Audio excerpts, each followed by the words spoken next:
नमस्कार दोस्तों, मेरा नाम है प्रदीप चौहान। बात समझनी है तो पूरी सुननी होगी। दोस्तों, कुछ महीनों पहले दिल्ली में जब कांग्रेस के लॉयर्स का एक सम्मेलन हुआ था, वहाँ राहुल गांधी ने मोदी जी के बारे में एक बात कही थी। उस बात को लेकर काफ़ी मजाक उड़ाया गया था और राहुल गांधी को ट्रोल किया गया था, जब राहुल गांधी ने कहा था कि मोदी कुछ नहीं है, एक हवा है। नरेंद्र मोदी कोई बड़ी प्रॉब्लम नहीं।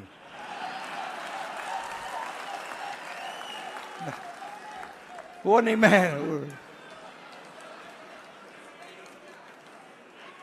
आपको बता रहा हूं, ये आपने अपने सिर पे चढ़ा रखा है, कोई प्रॉब्लम नहीं। ये जो मीडिया वाले हैं इन्होंने बना रखा है, इसका गुब्बारा बनाया, कोई प्रॉब्लम नहीं।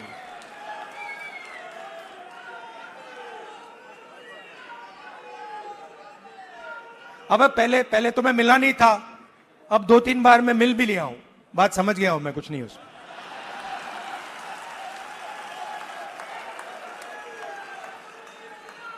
शो पूरा शो है, दम नहीं है, बता रहा हूं।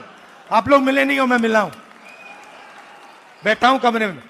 ये राहुल गांधी ने कहा था। दरअसल राहुल गांधी का आशय ये था कि वो अब उन्हें जानने लगे कि मोदी उस कैटेगरी में आते हैं जो हमने भी ज़िंदगी में बहुत बार ऐसे देखे हैं, जो लोग दिखाते अपने आप को बहुत दबंग है, बहुत वो दिखाते हैं कि दबंगई करते हैं, बहुत डोमिनेटिंग होते हैं। लेकिन जैसे ही कोई बराबर की आवाज़ में जवाब मिलता है, कोई उसी की आवाज़ में उसको जवाब देने वाला मिलता है, तो वो आदमी दरअसल सक पका के डर जाता है, फिर वो चापलूसी पे उतर आता है। ऐसे हमने अपने ज़िंदगी में बहुत लोग देखे। उसी तरह की बात राहुल गांधी मोदी जी के लिए कर रहे थे कि मोदी जी तभी तक उन्हीं की नज़र में हवा है जो उनसे डरते हैं या जिन्होंने उन्हें मान लिया कि बहुत बड़े हैं। लेकिन जो उन्हें कोई बराबर की टक्कर देने वाला मिल जाता है तो मोदी जी सक पका जाते हैं। इसीलिए 11 साल में पहली बार जब Rahul Gandhi leader of opposition बन के संसद में गए थे, उनके भाषण में प्रधानमंत्री को खुद उठना पड़ा था कि अध्यक्ष से गुजारिश करनी पड़ी थी कि जो है वो इन्हें रोका जाए। तब समझ में आ गया था बहुत से लोगों को कि सही में झुकते हैं मोदी जी, झुकाने वाला चाहिए, या डरते हैं मोदी जी, डराने वाला चाहिए।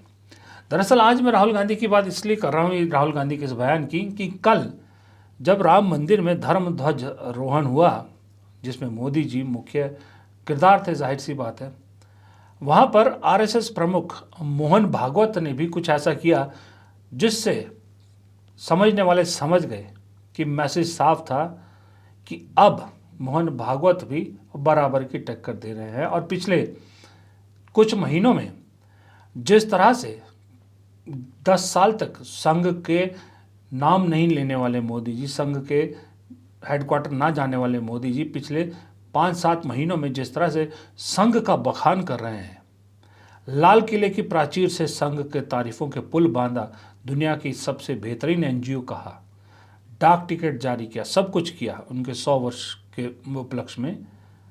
वहाँ पर उसी दौरान, उससे कुछ दिन पहले आपको याद हो, मोहन भागवत ने एक बयान दिया था 75 साल की उम्र वाला।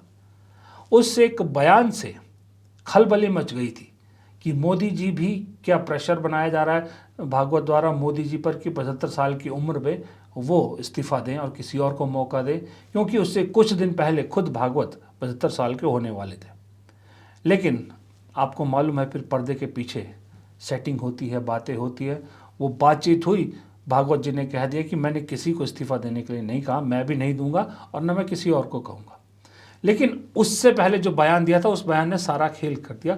उसके बाद मोदी जी ने हर जगह कोशिश की कि संघ को अपने से ऊपर रखे, वरना पिछले 10 साल तक ना मोदी जी ने बीजेपी को अपने से ऊपर जाने दिया, संघ की तो बात ही छोड़िए, वो भी उससे ऊपर नहीं था, सबसे ऊपर मोदी जी थे। लेकिन पिछले 4-5 महीनों में संघ को वो अपने ऊपर रख रहे हैं, सिर्फ मोहन भागवत के उस 75 साल वाले बयान की बदौलत। अब कल भी आपने, जब लोकसभा चुनाव से पहले राम मंदिर का जो शिलान्यास हुआ था, या जो भी आप कहें, तब आपने देखा था कि मोदी जी ही मोदी जी थे। मोहन भागवत मौजूद थे लेकिन किनारे पर थे। मोहन भागवत सेंटर स्टेज में नहीं थे। तब मोदी जी को लगता था जो हूँ मैं हूँ। लेकिन जैसे ही 240 पे अटके, संघ ने उनको झटका दिया और उसके बाद 75 साल वाला खेल जो राग मोहन भागवत ने उठाया तो असल में मोदी जी डर गए और मोदी जी को समझ में आ गया कि भागवत की नाराज़गी महंगी पड़ सकती है। कल जब आपने देखा होगा तो पहली बार मैं भी देख के हैरान हुआ कि राम मंदिर का ध्वजारोहण हो रहा है और पहली बार किसी फंक्शन में मोदी जी एक सपोर्टिंग रोल में थे। सपोर्टिंग रोल भी कैसा, आप खुद देखिए कि जो ध्वजारोहण का जो चक्र जैसा जो बना है या एरो जो हाथ जोड़ के बनाया है, सेंटर में मोहन भागवत है और मोदी जी साइड से उसको पकड़े हुए हैं। मोदी जी साइड से पकड़े। कब आपने देखा था कि मोदी जी सेंटर स्टेज किसी और को देते हैं? इसके अलावा जब इस स्थल की तरफ जा रहे थे तो बीच में मोहन भागवत आगे चलते नजर आए और मोदी उनके पीछे चलते नजर आए। कभी आपको याद है कि मोदी जी के और कैमरे के बीच में कोई और आया हो? हमेशा मोदी जी आगे रहते हैं, उनसे 2 फुट की दूरी पर कोई और चलता है। और ये मोहन भागवत के साथ भी हुआ था 2024 इसी राम मंदिर के उद्घाटन के वक्त हुआ था। कल नज़ारा चेंज था। हालांकि ये जो अंधभक्त है या जो आईटी सेल के लोग हैं, इसे मोदी जी के बड़प्पन बता रहे थे कि देखिए पीएम के आगे चलता कोई व्यक्ति, शायद ही आपने कभी देखा हो, ये पीएम को जो है बड़े दिल का वो बताता है कि पीएम कितने बड़े दिल के हैं। 10 साल तक ये बड़ा दिल नहीं दिखा, पिछले साल भी नहीं दिखा, कल दिखा, क्योंकि उससे पहले मोहन भागवत ने अपना दम दिखा दिया था। और यही मैं कह रहा हूँ कि यही चीज़ तो राहुल गांधी कह रहे थे। राहुल गांधी ने क्या कहा था? यही तो कहा था कि मोदी सिर्फ हवा है, लोगों ने एक बिठा रखा है, इमेज बना रखी है, दरअसल है कुछ नहीं। और जिस दिन मोदी जी भी जानते हैं, जिस दिन ये इमेज हटी, जिस दिन ये हवा कम हुआ, उस दिन मोदी जी के लिए बहुत सी चीज़ें मुश्किल होने वाली हैं। एक तो उम्र भी, देखिए उम्र का भी तकाजा है। 75 साल कम उम्र नहीं होती। अगले 2029 का चुनाव आते आते 80 साल टच कर रहे होंगे, 80 के आसपास पहुंच जाएंगे। और 80 साल में चाहे जितना ही फिट इंसान क्यों ना हो, बड़े बड़े स्पोर्ट्स पर्सन भी 80 साल की उम्र में शरीर उतना एक्टिव नहीं रहता जितना उससे पहले रहता है। अब मोदी जी के पास दिक्कत यह है कि दिन या साल रिवर्स काउंटिंग में चल रहे हैं। और मोदी जी के बारे में कहा जाता है कि मोदी जी किसी भी हाल में जब तक जीवित हैं विपक्ष में बैठने को तैयार नहीं है या सत्ता से बाहर जाने को तैयार नहीं है। उनका एक ही सपना है कि जब तक जीवित हूं तब तक सत्ता पर रहूंगा। अब इस सोच के साथ चलने वाले मोदी जी कब तक इस तरह की एडजस्टमेंट मोहन भागवत के साथ जैसे की है और कर पाएंगे? क्योंकि जो लाइन में खड़ा दूसरा आदमी है योगी आदित्यनाथ, वो आज भी इस फंक्शन में, कल भी इस फंक्शन में कहीं पीछे खड़ा था। ये तो है व्यक्तित्व की बात। अब जो बड़े बड़े दावे किए गए हैं मोदी सरकार द्वारा, मोदी जी ने खुद बड़े बड़े दावे किए हैं, उन दावों का भी धीरे धीरे लोगों के सामने जिक्र आने लगा है। आपको याद है कुछ दिन पहले, 1 या 2 दिन पहले, इस देश के रक्षा मंत्री, माफ़ कीजिएगा, रक्षा मंत्री राजनाथ सिंह ने एक बयान दिया था। उस बयान पे आने से पहले ज़रा लोकसभा चुनाव के दौरान योगी आदित्यनाथ का बयान याद कीजिए। उन्होंने कहा था अगर फिर से एनडीए बीजेपी की सरकार बनती है, 6 महीने के अंदर पीओके, पाकिस्तान ऑक्युपाइड कश्मीर, भारत का हिस्सा होगा। इससे पहले बीजेपी और मोदी जी लगातार बोलते आए हैं कि पीओके एक दिन भारत का हिस्सा होगा।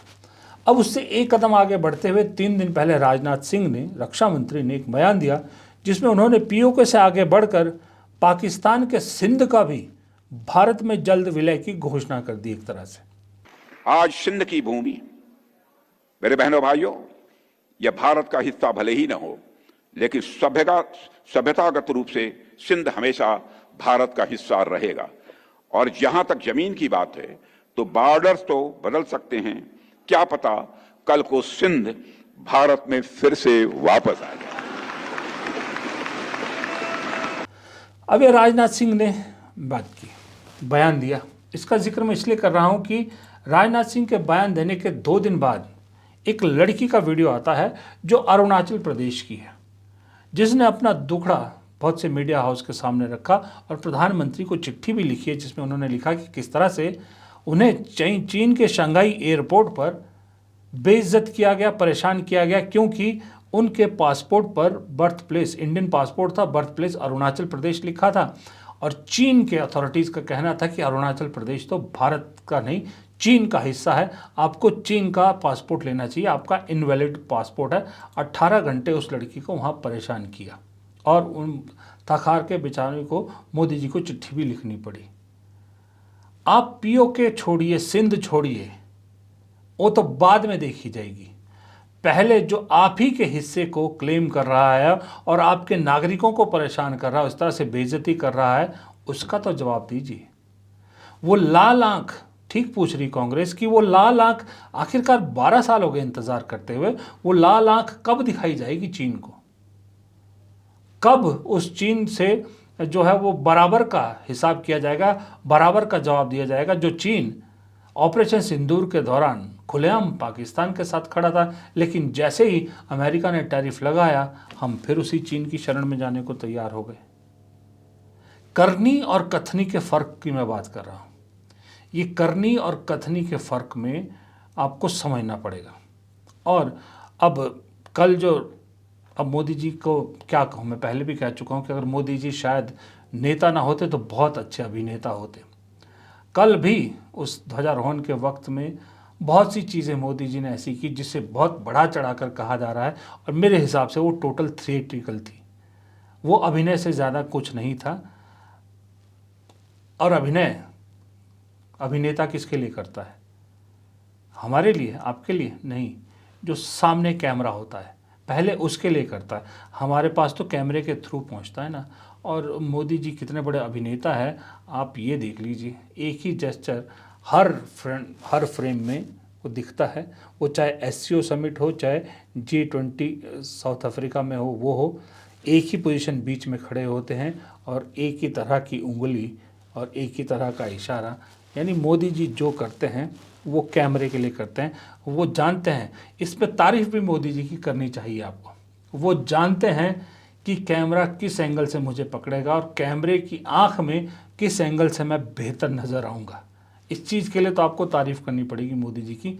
लेकिन हर चीज़ कैमरे के एंगल से नहीं होती, हर जगह पर उंगली करना भी अच्छी बात नहीं होता।